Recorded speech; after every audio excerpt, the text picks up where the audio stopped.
and welcome to this week's 2-Minute Drill. Unlike last few sessions, the Illinois legislature will be in session this week, mostly to hear from the governor as he gives his State of the State and budget address.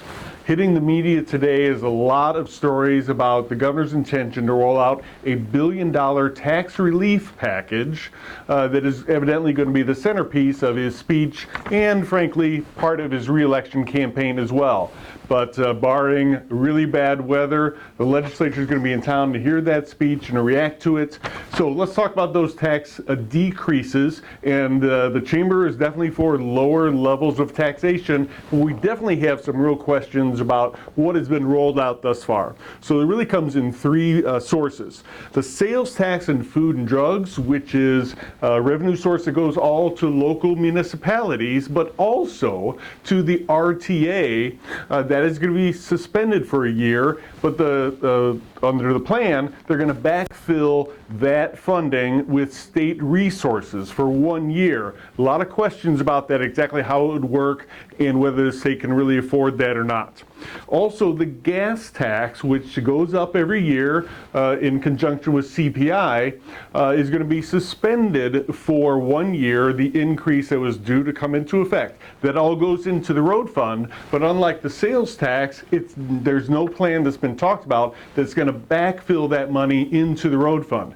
So we had great bipartisan support to adequately fund transportation infrastructure in our states, and here we've got a whack at it proposed by the governor's office. We've got some real concerns about that proposal as well.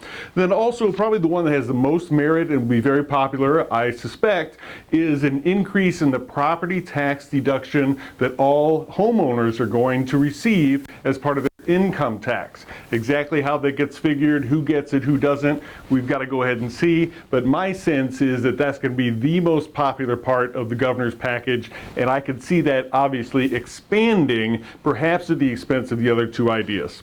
No, so we'll also be looking at other really important things that are in the budget. The hospital assessment, which really binds together our healthcare system, make sure it's adequately funded, has got to be renewed this year. We'll be looking to hear what the governor's plan is for that. But then also crime and public safety is on the front page of newspapers across the nation. Are we going to have adequate investment in those areas? Those are two areas we're definitely going to be looking at. There are two pieces of legislation in committee this week that we wanted to highlight in addition to many of the bills we've talked about in the past.